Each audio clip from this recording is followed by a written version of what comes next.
You see a plain gray screen. You look but see nothing of note.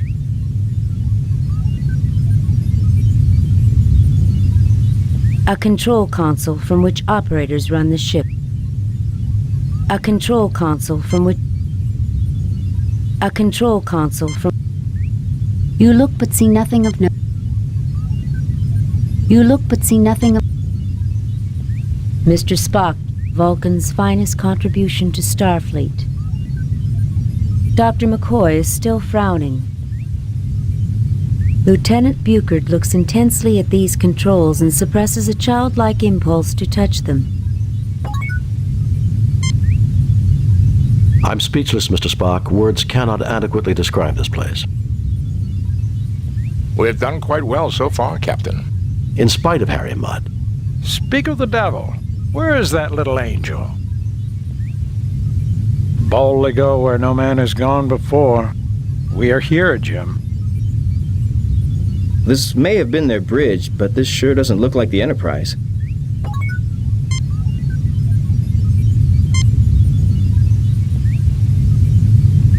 Evidently the aliens' bridge, their centralized control. A closer look may provide more information.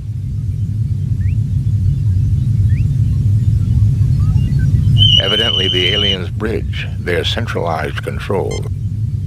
Evidently the aliens' bridge.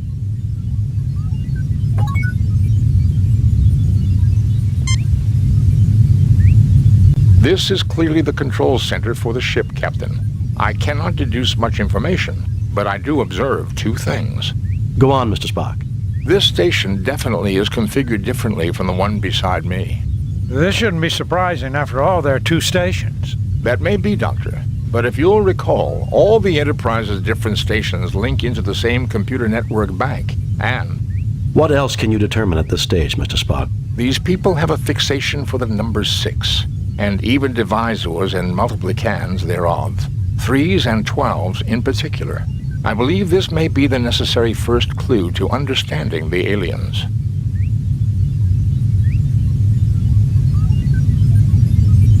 This station definitely...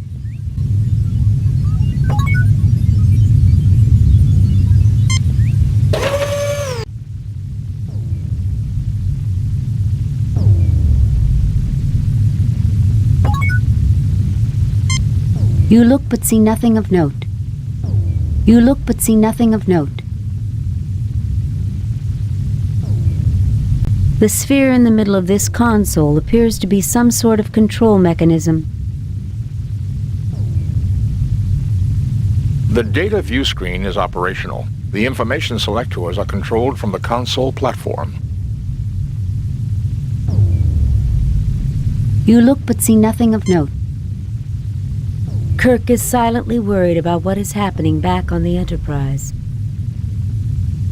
Sometimes you wonder if Spock will ever show emotion. McCoy is his usual crusty old self. Lieutenant Buchard seems to have limitless energy. It makes you feel old just watching him. You look but see nothing of note. You look but see nothing of...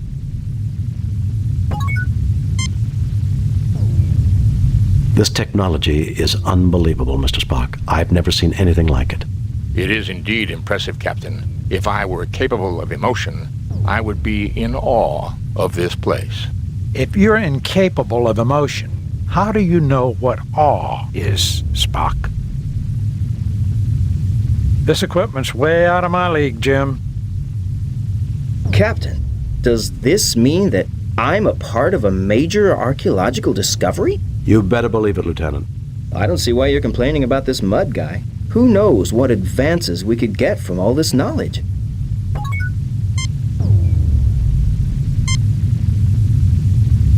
This platform contains the control console for the ship's computer library.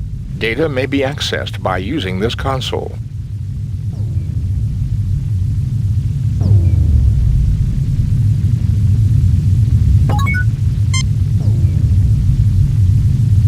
This seems to activate the ship's computer bank control node.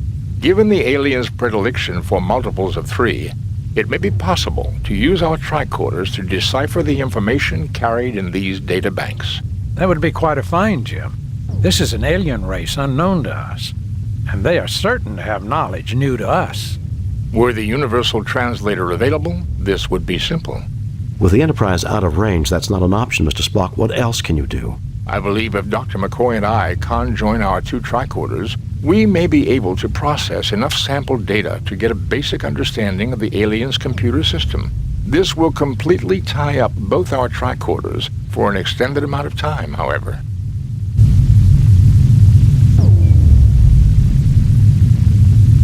Both our tricorders are now working on basic processing of the alien's computer data system.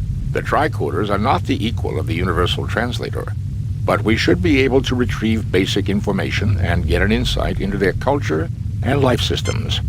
I don't believe we could have gotten even this far had we not deduced their fixation on base 6 mathematics and aesthetics. The tricorders are again available for general use. The alien ship's computer data is now accessible from the ship's library. I believe I have downloaded enough information to our tricorders to enable operation of most of the ship's controls, Captain.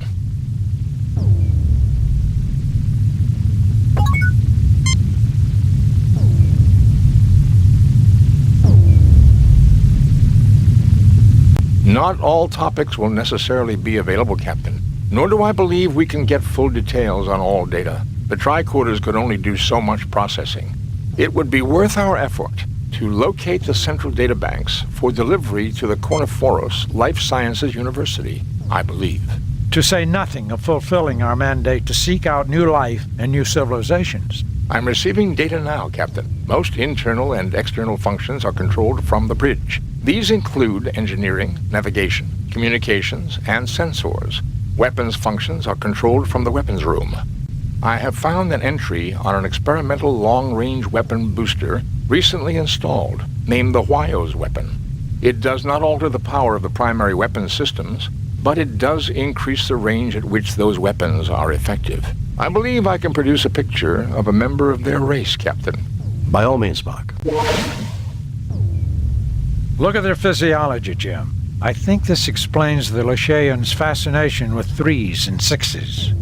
It should be no surprise that physiology affects mind and behavior. I would say a 6-fingered, 6-eyed people would naturally develop their sciences and arts around base 6 numerical systems, just as I observed on the bridge. Medical knowledge is comprehensive and lifespan is extended considerably over archaic expectations, with maintenance of quality of life. Interesting data here about the 6-eyed vision processing in the brain. Their eyesight must have been excellent and almost 300 degrees around.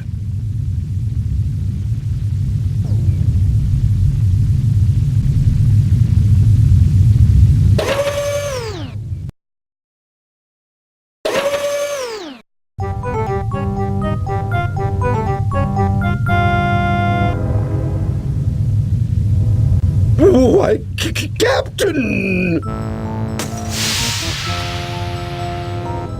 Jim, that doesn't look good at all. Harry, let me take a look at you and check whether that had some deleterious effect. No, you're all space aliens. You're little gray men from inside the hollow earth. You want to experiment on my body parts. Stay away from me! Deleterious effects. I guess I don't even need my tricorder to know that. You'll mind control me, kidnap my children, dissect my dog. If we can get him on one of the beds and get it active, I think he can be cured. Otherwise, he's likely to become increasingly violent. Stay away from me!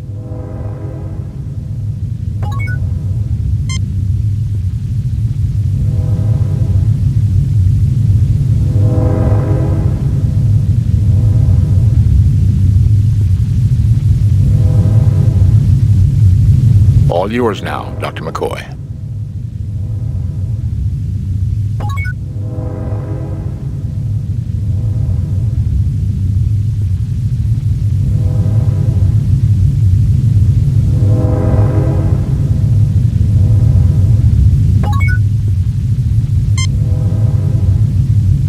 A green capsule apparently for medical use with an unknown alien physiology.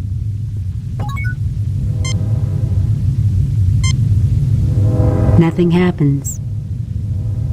Nothing happens. Nothing happens.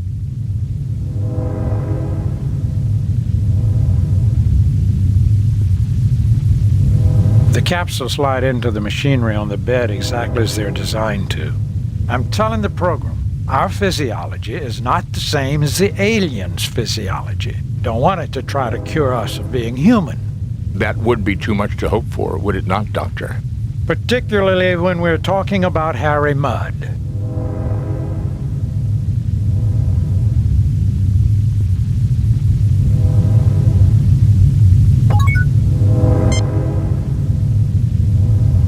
I certainly see nothing.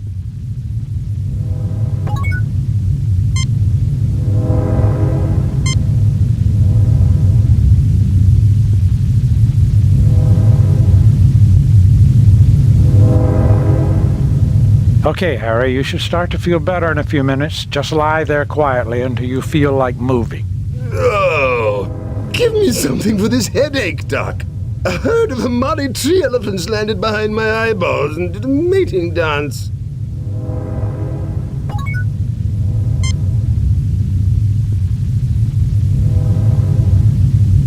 Are you religious? I can't think of